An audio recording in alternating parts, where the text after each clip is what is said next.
Happy Lunar New Year, everyone. It's the year of the rabbit, and a big one for Bugs and Lola. So, of course, you realize this means podcast. Are you ready, eager young space cadets?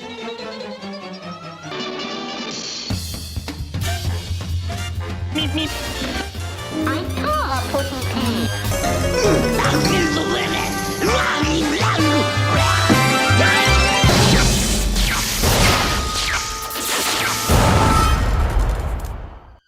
Where's the kaboom?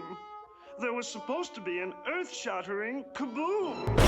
Hello, and welcome to, of course, you realize this means podcast. I'm your host, Jonathan Graves, and with me today, it is my producing partner and wife, Sabina Graves, joining me in the closet to discuss all things Wabbit. Our podcasting rabbit hole. In our little podcasting rabbit hole, yes, indeed. We had a slew of Warner Brother collaborations come out this week, as well as big news from the beginning of the year. It's been a while since we've been back, because the last podcast we recorded was in July, where we talked about the Luniverse of Looney Tunes, basically coming out of Comic-Con, and all the news that dropped then. So we have a lot of news to discuss now, as so many projects have been coming out of the woodwork, and we've been given so many little tie-ins of not only merchandise and clothing and apparel, but so much celebration around Warner Brothers that it's hard not to talk about. And then you have the Brendan Fraser Oscar nominee for leading actor for The Whale. And as Looney Tunes fans know, he was one of the stars of Looney Tunes Back in Action. And we also had big news with LeBron James this week, as he became the first NBA player to score 40 points against every NBA team, which is all 30 of them. And he's the first ever to do that. So Plus the team in yes. Space Jam: A New Legacy. Yes, of course. Plus the Goon Squad. Yes. So that's 41. To be fair, Wile E. Coyote was really the MVP of that game. But yes, so we have a lot to talk about, including Wile E. Coyote. Thank you for bringing that up. Coyote versus Acme may be delayed because Barbie took its initial release date. And again, we haven't been on the air for a minute, so we haven't talked about it, but there was a leaked Warner Brothers calendar that said in Brazil the film was releasing in 2024, still a TBA on the actual date.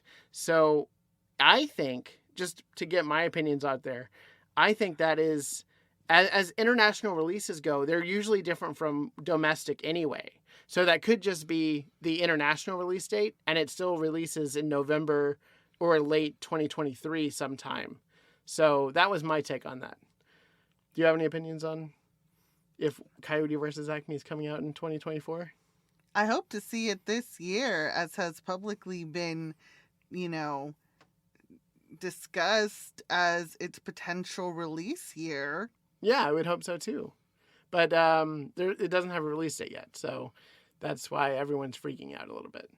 But back to topic, let's talk about Bugs Bunny and the Year of the Rabbit tie-ins. So we have a slew of shops that are going to have Looney Tunes merchandise, mainly with Bugs or Lola or both on them, including Kohl's, Boss, Moschino, Scotch and Soda, Cotton On, Gap, New Era, and by affiliation, Fila, Desigual, I don't know how you say that one. Desigual, CPS Chaps. There's so many. There's so many Baskin Robbins, but this comes with a caveat. A lot of these are brands that are international, but some of them will be in the States. We recently went to the mall and walked into a Scotch and Soda where we got to see a lot of the Looney Tunes line. Yes, and even more of that was online that they were going to get in stores soon. So it wasn't all there yet. And I think as the year rolls out, we'll see more and more. Another one is Unique Vintage is doing a line as well. And it just goes on and on. There's a big celebration for it, as well as in the world of the movie world, Warner Brothers World of Abu Dhabi, movie world in oh my gosh.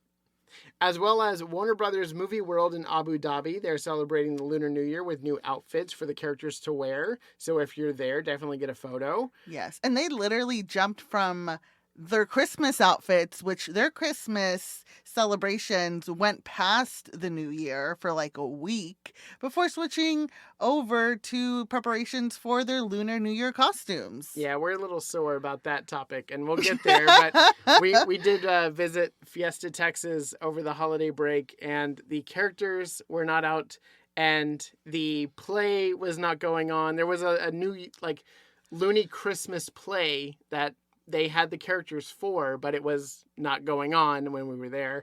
So yes, we're a little sore about them not having the characters out. Meanwhile, the fully branded Warner Brothers world. I'm pretty sure I'm on this podcast talking about the journey we've been on of not running into Bugs Bunny, Santa Bugs, consecutively for 3 years at this point. And it's Santa Bugs specifically. We've met Bugs Bunny as Bugs Bunny, but we haven't met Santa Bugs.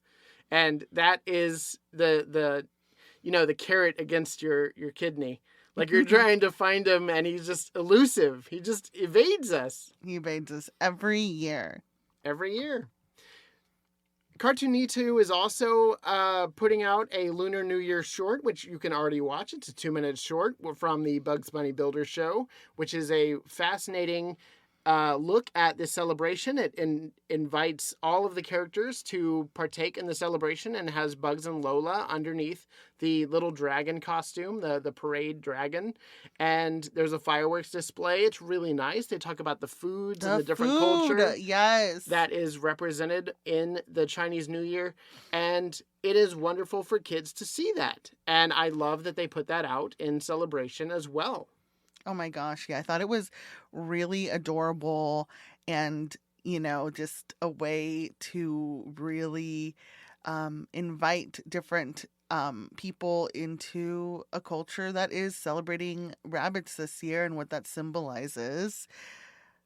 Yes, another celebration of rabbits comes from the newly announced Tiny Toons Looniversity. This is produced by Amblin alongside Warner Brothers Animation and is set to come out this year. We have a stern year date A fixed of year. 2023. A fixed year date. So we're looking forward to that hitting HBO Max this year. And we can also expect to see some, very soon, new Looney Tunes cartoons. There was one report that said it was coming out this month, but that has been debunked by another source. And we're just waiting to see a trailer, and then we'll have new Looney Tunes on our hands. And I guarantee you that's going to include Ralph Phillips, which we saw at Comic-Con, a little brief section of. And I cannot wait to see that entire short. Yeah, it's going to be really exciting. Yes. And if you haven't checked out my interview with the director, Ryan Kramer, he talks a little bit about directing that short, and he was in the mix stage of it. So he hadn't seen the full thing yet, but he's excited for it to come out as well. Moving along, we also have Scopely joining in on the fun with their celebration of the Year of the Rabbit with a month-long limited time event. Players can unlock 2 brand new epic rabbit characters, Lunar Bugs and Lunar Lola. These characters have been shown on my Instagram, This Means Podcast, over at Instagram, as well as the World of Mayhem blog. It's a wonderful thing to see these characters get these new makeovers and get these new costumes, but also the way that the kids are interacting with them is really important too. And to see those symbols and, side tangent, there's a lot of devastating news around the culture because of the way Americans have placed value on objects over lives. Yeah. On a somber note, our thoughts and obviously actions need to be taken. But things need to change here in the States because we've had too many shootings, and it is a very important change that needs to be made on a government level. And we just hope that things are in the works to get that rectified, because there are too many accounts of innocent lives being taken due to gun violence. And that is not okay. No, it's not. It's not okay. And, in our field that we work in, there's a lot that we're here to celebrate and to support, and that is, an audience that's composed of people of all ages, and making sure the value of their lives is continuously fought for is very important to us. Absolutely. And it is one thing to celebrate a culture, and having these characters be a part of that celebration is, I think, somewhat interesting because we all know the history that Warner Brothers has with depicting Asians and these cultures in their cartoons as well as their movies. And it's a really big thing for, now we get the opportunity to see these stories told from the right perspectives. Yes. In a way that really pays tribute to the belonging that they have within, our world culture. And, that goes with just all of the different things that are being done to celebrate the Year of the Rabbit everywhere. Yeah. There's another rabbit that we want to touch on, which is not a Warner Brothers rabbit, but a Disney rabbit that is being proclaimed under the guise of nostalgia with a ride at Disney World and Disneyland. And the Disney World ride has just closed. And that is Burr Rabbit. And that ride is Splash Mountain. And that film is Song of the South. Sabina, do you want to put your... You're putting me on the spot. You wrote the article. I did write the article. Which that you can read on article's Gizmodo right now. But yeah, no, that goes back to the problematic appropriation of folklore that happened with the Uncle Remus tales, which later inspired Walt Disney's appropriation of those tales into his animated movie. And, I'm a big Disney fan, but as a big Disney fan, I think, they're not without the need for criticism, because that's the only way things are going to evolve within the things and stories and characters we love that we don't always necessarily want to see go away. However, there is a line. And there's always been a sort of misunderstanding that Splash Mountain is okay, quote unquote, because the ride never included the human characters that represented an idyllic post-Civil War relationship between a slave and a slave master's child, because the ride only included the animated characters. And because the film has been kind of, kept in the vault, as it were, the context of these characters has never quite been re-examined in the way that Looney Tunes have been examined, because, Warner Brothers took the initiative for every Looney Tunes release to come out and add a disclaimer. Add disclaimers to episodes. Yes, that said that these cartoons depict certain problematic things that were wrong then and wrong now, but it would be irresponsible to erase them from existence and not present them as they initially were created, so that a way conversations can be had and people can learn from those mistakes. Right. Now, I'm not saying that Song of the South should be put on Disney Plus, because that is a more nuanced conversation that needs to happen in regards to what exactly to do with that property. Obviously, the powers that be, including Bob Iger, who, when Disney Plus launched, said that film is not a good sort of reflective picture for our times. However, you still have this sort of floating misunderstanding and nostalgia of through Splash Mountain, which the Disney World location of that, side of the attraction just closed down.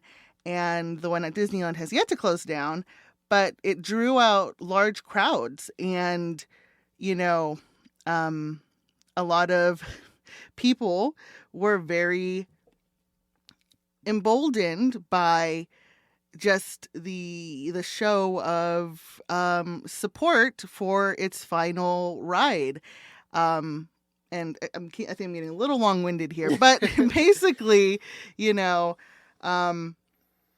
it's okay to let go of that, that it represents something that even with those animated characters, because I think we're just like at the top of this part of the segment, Brer Rabbit is a character that was appropriated by Joel Chandler Harris, who wrote the Uncle Remus folktales back in 1880, literally almost 100 years before Splash Mountain opened. Took those, critters that the ride is known for, like Brer Rabbit, Brer Fox, and the bears, from the stories that African Americans during the oppressive era of enslavement would tell each other as sort of personas, like sort of the Anansi tales, to cope and resist the stuff that was going on with them at the time as, they fought for freedom. Yeah, essentially it is just that if people could let go of the nostalgia they have for these characters that they've been led to believe because of the erasure of the true history of Song of the South, yes, that it's okay to hold on to at least those parts of the ride, but it's bad. It's still bad, and the ride is still up at Disneyland. Yeah. And I don't know when it's gonna, or if it's gonna turn into Tiana's. It isn't both ride as both well. Okay. The Disneyland and Disney World versions of Splash Mountain are gone and will be turned into Tiana's Bayou Adventure. Okay.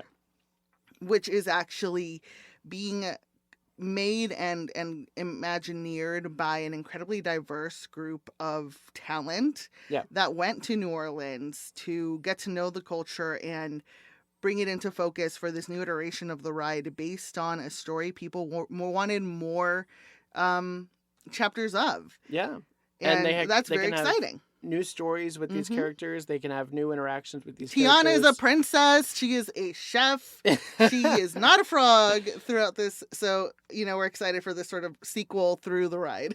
Yeah, and it's a great character. And you're taking something that is, a heavy cloud over the Disney brand, and you're putting something that is a beacon for new stories, for diversity, like that. I think that's great. I think that's a good move. It is a good move, but it's still a move that needs an evolution because, let's be real, Tiana deserved her own ride to begin with. Yeah. Standalone and not necessarily, as a Band-Aid over this or not necessarily her own ride, but just another story. It could have been a TV show. She is going to have a TV show. Oh, okay. And that's going to be awesome, I hope. And I'm very excited for it. Yes. Well, you do realize this is a Warner Brothers podcast, so we got to transition back over to. Hey! You opened this can of worms. No, I thought for a second you were going to talk about Oswald the Lucky Rabbit, who is celebrating the Lunar New Year at Disney California Adventure as well. All right, Disney person. Yes, we all love Oswald. Your wife. But back to Bugs and Friends.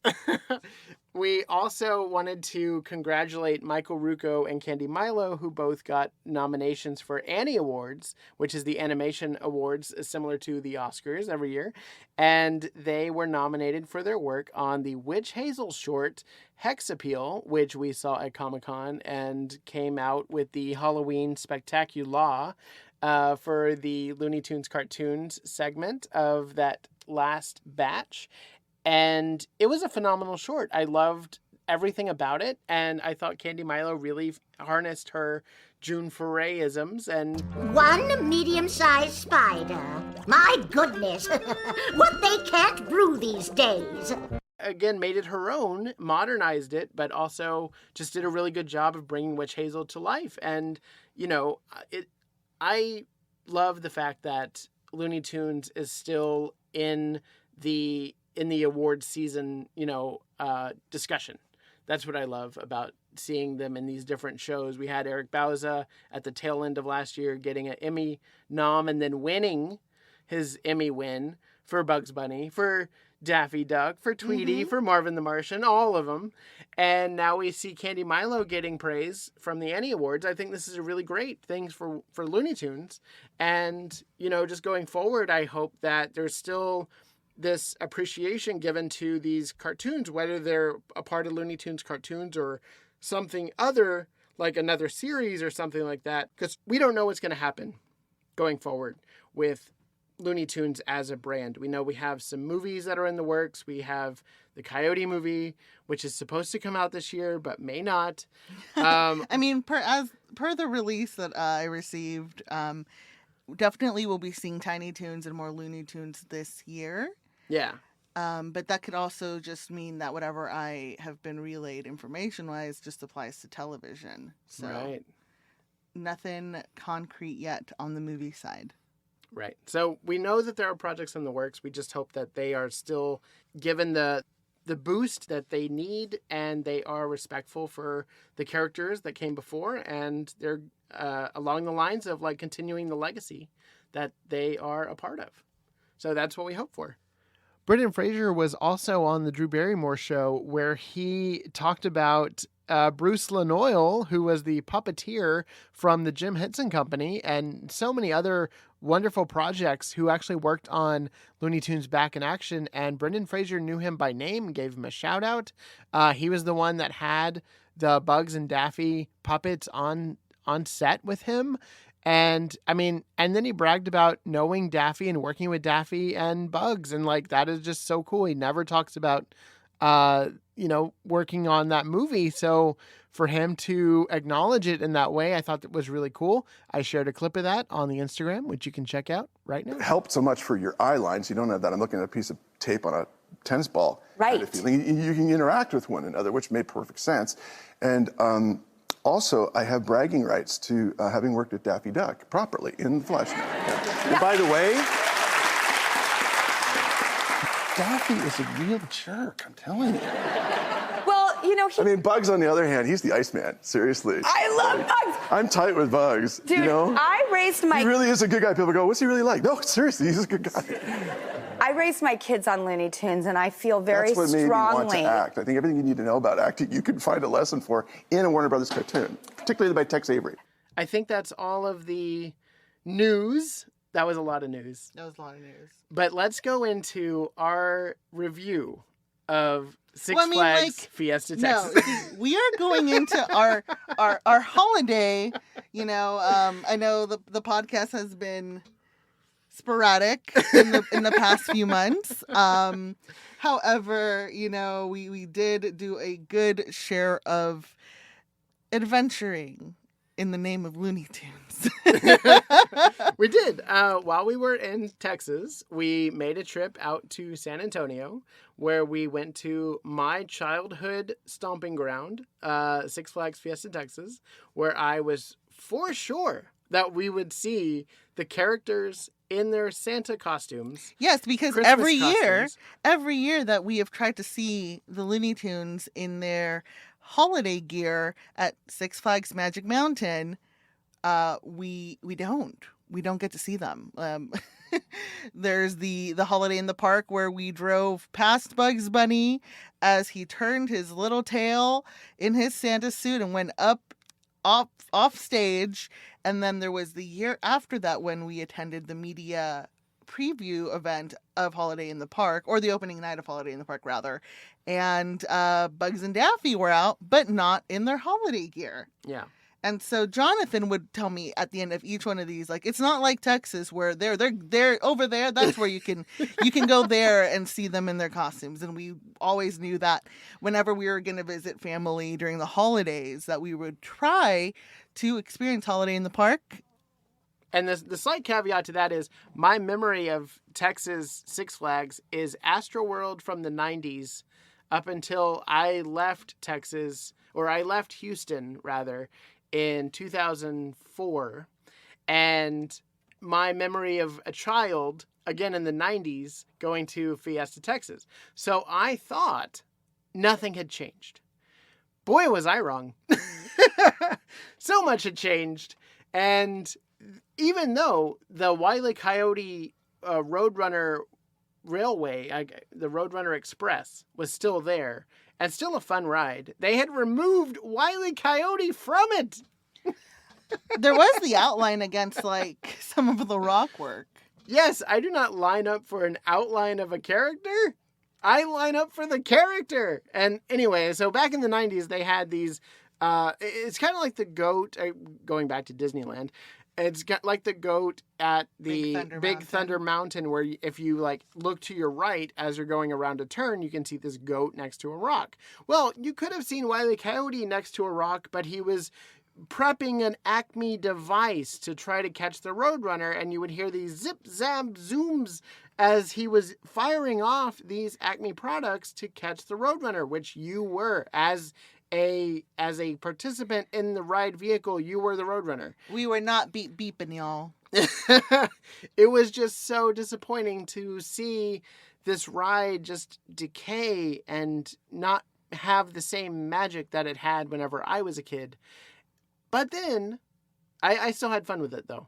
But then we went over to Nighty Night Bugs, and that is still awesome. Wait, the ride is called Nighty Night Bugs? Or is it called something else? Oh, it's called something else. Water flume ride. Bugs Bunny's Whitewater Rapids. The non-problematic water flume ride? Oh, yeah, one water ride to another. Only a fool would go after the singing sword. A good idea, fool. Wow.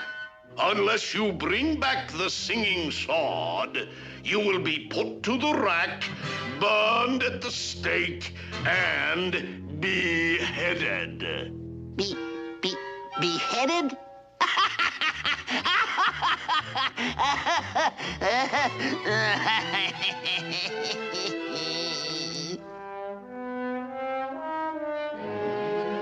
Bugs Bunny's Whitewater Rapids is the recreation of the classic Academy Award-winning short, Nighty Night Bugs, featuring Bugs Bunny as he's evading Yosemite Sam, who is a knight, and the dragon, who is continuously sneezing and allowing the fire breath to shoot out him, usually at the detriment of Yosemite Sam. Like, it is a wonderful little ride, and it's a log ride, and you just go up and around, and you see Bugs Bunny, but also the queue is really cute. You have Bugs, and you actually have the figures of Yosemite Sam and the dragon snores, and it moves its eyes. It has LED like lights in his eye sockets and everything. It's really cool, and I really enjoyed seeing that still preserved. But do you know if the ride itself still has the characters? Yes, it does. Oh. Yes, I got video of them from afar, but still, they're in there. I did not ride it because it was too cold. We happened to be in Texas during the freeze. Yes. Luckily, we visited Fiesta Texas right after the freeze, so right after Christmas, when we ended up stranded in Texas, thanks to a certain airline that shall not be named. Yes, but thankfully it was warm enough to go and ride the roller coasters that we did ride and just be a part of the environment there. It was... Environment? Yeah, it was a little... Underwhelming, to say the least. Yes, I would definitely agree there. They had a wonderful Looney Tunes shop. They had two wonderful Looney Tunes shops that were great. One with really rare, I think that was the highlight for me though, was the merchandise. You had the really rare shirts that featured Egghead Jr., which is Foghorn Leghorn's like son, or Miss Prissy's son, but like Foghorn Leghorn kind of like parents him. And Granny was on one, Elmer Fudd was on one. Like really rare characters that you don't see on merchandise. Had really great licensing options there. Yes, and they had a lot of Space Jam stuff, New Legacy. They had just, I think, like some of the best merchandise I've ever seen in person. Oh, for at sure. This place. They not only had classic Looney Tunes stuff, they had Looney Tunes cartoons things there. I got a shirt that has the Eric Bauza voice Marvin the Martian on it, which is just like, what? That exists? Why isn't that in California? I got some really cute, like, Hawaii style Looney Tunes outlines, like crop tops and stuff. It was awesome. Yeah. So definitely some aspects of the park were better than others. Definitely the rides could use some, fixing up. We didn't ride too many other things outside of that were Looney Tunes linked. But there were carnival games. Yeah, there were carnival games, and there were sort of Bugs Bunny World style rides for kids. But you had to ride it with a child. That's true. Yeah, there was a Foghorn Leghorn ride. And we're dinks, so double income, no kids. No one knows what dinks is. I just explained it. Yes. But yeah, so we couldn't get on those rides. And I'm still just mad because I was expecting to finally reach a park where I could give my husband the gift of Santa bugs. And it turns out that between Christmas and New Year's Eve, all the holiday shows are done and all the characters are on break. So we can't speak for all Six Flags, but for this one in particular, on the website, it says Holiday in the Park goes through New Year's. And for us to be there after Christmas, before New Year's, and not to have any of the shows going, not to see any characters outside, it was a real disappointment. Yeah, no, it just is a bummer because it wasn't explicit enough on the site that those shows would not be continuing. We literally walked up to the little theater space where the Looney Tunes Merry Holiday Extravaganza play was supposed to be, and it said in like small letters essentially that, oh, this show only runs until Christmas Eve. What a phony falark that is. What is a phony falark? I don't know, just making it up. But I was really upset. Were you suffering succotashing? I was suffering something. Yeah. I was suffering from lack of succotash. And so you know. There wasn't even any like hot cocoa stations up. They only had some of the s'mores stations. How are you going to have a Christmas celebration without hot cocoa? And we didn't even have, there was no popcorn. There was no popcorn. Ran out of popcorn. Yeah. We went with Jonathan's mother. She wanted to see the Passion Play. She was all about this Passion Play. And even that, I was like, I would have been fine at least seeing the Passion Play. Nope. They stopped the Passion Play. As soon as it hit Christmas time or Christmas Day, they were like, nope, that's it. That's it. Baby Jesus is out of the manger. He's now a grown man. He's a grown man. Gotta wait for Easter. So that's pretty much our take on the Fiesta Texas fiasco, I would call it. Yeah. That should be the podcast name. The Fiesta Texas fiasco. Not Year of the Wabbit? Well, it is Year of the Wabbit. So, we did that, and then in early this year, I had the pleasure of interviewing George Dougherty, and he is the composer and co-creator of the Bugs Bunny at the Symphony, which is now back after a 3-year delay because of COVID. It wasn't able to run, and now it's back, and they started in Vegas where, they have this elegant theater, and Bugs Bunny was there, as well as Chuck Jones's grandson. I got to meet Craig Cawson, and it was a really wonderful event. We got to take a lot of photos and get to see live performances of these classic cartoons with a live orchestra in front of them, which is just wonderful on its own right and completely immersive because you get the sound coming at you from all directions. And seeing the breakdown of where certain instruments are being played to create those sounds is really cool. It's like... Yeah, it's like a dissection, like when you would watch those Mr. Rogers episodes where he would take people behind the scenes at how like stuff was made and got to see how every moving part combines and works together to make a whole. I don't know if I'm the only one that remembers this. I think you might be. Yeah, but Did that's I cool. dream this? No, Maybe I dreamt this as a child. It was a wonderful deconstruct is what it is. Yeah. And like it's happening in front of your eyes, but like your ears are just taking it all in because like your ears know it, but your eyes have never seen it before.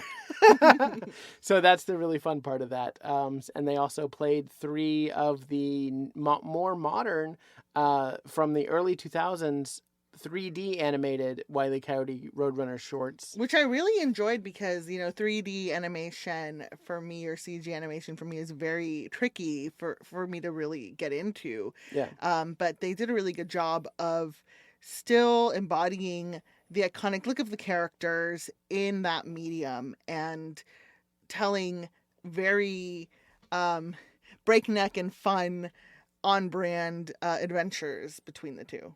Totally. And I had actually never seen them before, and they were all enthralling and creative, and I really enjoyed the direction that they all went. And I thought that the newer music really accompanied those visuals and was a throwback to the Carl Starling and Milt Franklin era of the classics. Right.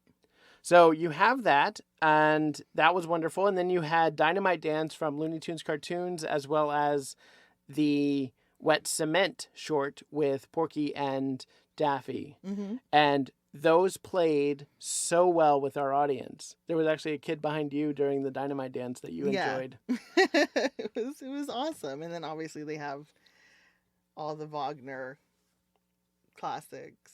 Yeah, they have the What's Opera Doc and the Rabbit of Seville and the Blue Donahue and Corny Concerto. The Blue Donahue? The Blue Donahue, is that the Isn't Blue it the Blue Donahue? Donahue. Donahue. Donahue. Donahue. Moschino. Donahue. I think Donahue came on after Murray back in the 90s. I don't know. There was those talk shows. It was fascinating, really. It's on Donahue. Anyways, yeah. Anything else you want to talk about? What's the next topic? The last. I mean, it shouldn't be the last topic. I should put it back into the news. But Duck Dodgers is finally getting a Blu-ray release, and that was developed by Spike Brandt and Tony Cervoni, and co-created, or he wrote a lot of episodes. Paul Dini from the animated series. He was a producer on it, as well as Tom Minton, Linda M. Steiner, and so many wonderful other animation directors and creators of the early aughts. And this is the first ever Blu-ray release for this series. And I cannot wait to pick this up because I haven't seen all of the episodes, and they're not on HBO Max. They never were. So I had no way of accessing them. Except illegally, which I wasn't going to do. And so this new Blu-ray release has not only all of the series, it also has a classic remastered version of Duck Dodgers in the 24th Century, the 1953 Chuck Jones short. Wow. Yes. So I cannot wait for this gem to finally come out, part of the WB 100. And that is a celebration of all of the WB catalog, celebrating all the stories. And I don't know if they're gonna celebrate all the stories. I mean, that's a lot of stories. But we'll see how they do. I think they'll do very well, hopefully, because Movie World Australia is getting a Marvin the Martian ride that has nothing to do with the topic, because I don't know what I'm talking about. Yes, this just came on our social media. An intergalactic adventure with Marvin the Martian. And this is going to, I guess, be called Cosmic Boom, and only available at Movie World in Australia. So book your flight now to Australia. We don't know when these things are going to come out. We don't know. We don't have specific dates. Actually, I do have a specific date for Duck Dodgers. That is March 28th. Other than that, I don't have specific dates for any other Looney Tunes There's thing. a sincere lack of oxygen in this podcasting closet. I'm a little concerned. It adds to the spontaneity of what is said in front of the mic. But yes, so Sabina, this has been a wonderful dissection of everything that we've experienced over the holiday break and over the last holiday. Or the last holiday is going into the new holidays. We are now in the Lunar New Year. It's a Looney New Year. Looney New Year. Warner Brothers 100. Oh my gosh. It's going to be a big year. I'm very excited for it. Yes. It is supposed to be a gigantic year, and WB 100 is going to celebrate all stories from the Warner archives. And they have a lot of new stories to tell as well, so it'll be fun to see those new movies, those new shows, and new Looney Tunes content that is set to come out this year. So we will see as it does. Oh, So, yes. Sabina, where can people find you online? People can find me at gizmodo.com/IO9 talking about all sorts of fun topics. Including Bugs Bunny things. Including Bugs Bunny things. And you killed Tweety. And I people will remember me on IO9 as the person who killed Tweety in her first month at the website. Tweety, a life in pictures. Yep, that was me. But it was a celebration for her 80th birthday. Like, Tweety is fine. His 80th birthday. Their 80th birthday. Yeah. They're okay. They celebrated their birthday. It was awesome and fun. And then they won an Emmy. Then they won an Emmy. What a way to end the celebration. And then I got the Tweety OtterBox collection that finally came out as well, and it's fantastic. It's like the pop socket phone case with the kickstand, and it's adorable, and I love it. Nice. But I'm also excited for all the fun, like, anniversary tie-ins that are going to be happening. It's going to be great. I love your Looney Tunes bag, which I wore during the Bugs Bunny at the Symphony show. Yes. From Loungefly. Loungefly just released domestically this week the Looney Tunes cartoons, specifically Looney Tunes cartoons tie-in bag that has the characters on it, all of the characters around the entire bag, including Wile and Roadrunner on the back of it. And inside, there's a little pouch that if you open it, it says, "That's all, folks," and Porky's in there. It's so cool. And there's also a wallet, which is like an old school television. Yeah. Like, it's amazing. Very well designed. Thank you, Loungefly, for sending Yes, thank you, Loungefly. Jonathan this collection. That I totally am borrowing a lot. Is that where people can find you? At Loungefly? No, just at Gizmodo. People can also find me on Instagram at Going Cool Places, where you will see us in action. I think we did a collab. Yep. And our dog Gus. And on Twitter at Sabina Has No R, because Twitter is still somehow going on, although it feels like it's being run by the Acme Corporation. It really does.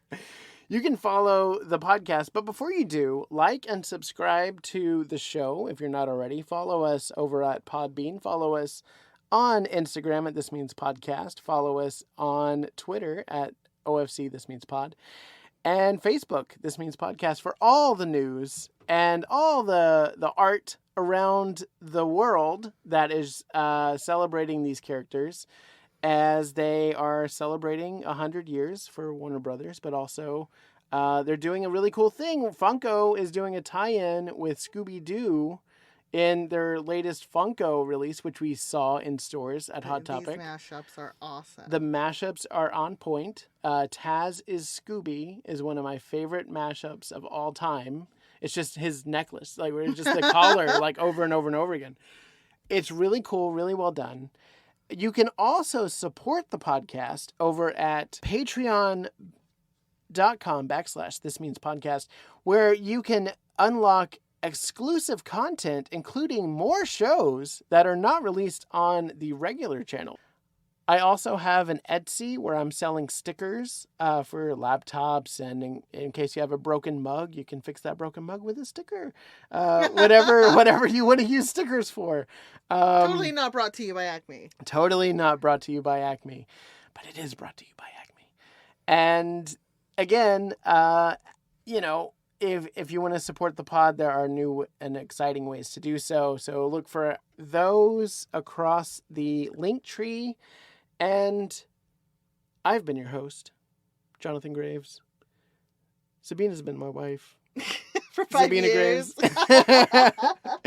And producing partner on the show. So, as we always say, that's not all, folks. Have a good day and a happy Lunar New Year. And a happy Lunar New Year.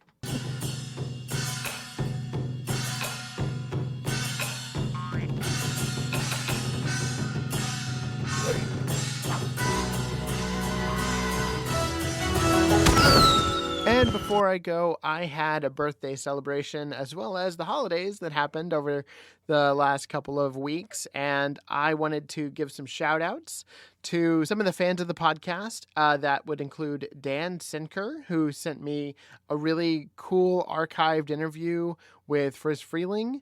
Dennis Salvatier. He's the one who did some wonderful art with the classic McDonald's toys, where it's Bugs, Daffy, Petunia, and Porky dressed up as the superheroes in the DC world. And they had these figures that came out. I had them as a kid. You probably had them as a kid. And he did these stickers he did art based on them, and then he made stickers. And I was one of the lucky winners of the giveaway. So I highly recommend checking out his work over on Instagram and possibly buying a sticker. And then Clement Diolo, he is a contributor to the site with his art. He also does specific art just for the podcast, and I wanted to give him a shout out because it's been a wonderful couple of months working alongside him on some of these projects. And the most recent one is up right now, and we just gave praise to the Brendan Fraser Oscar nomination, and it's really great to see this rejuvenation of Looney Tunes art in the world through the fans, and keep it up. I love seeing it.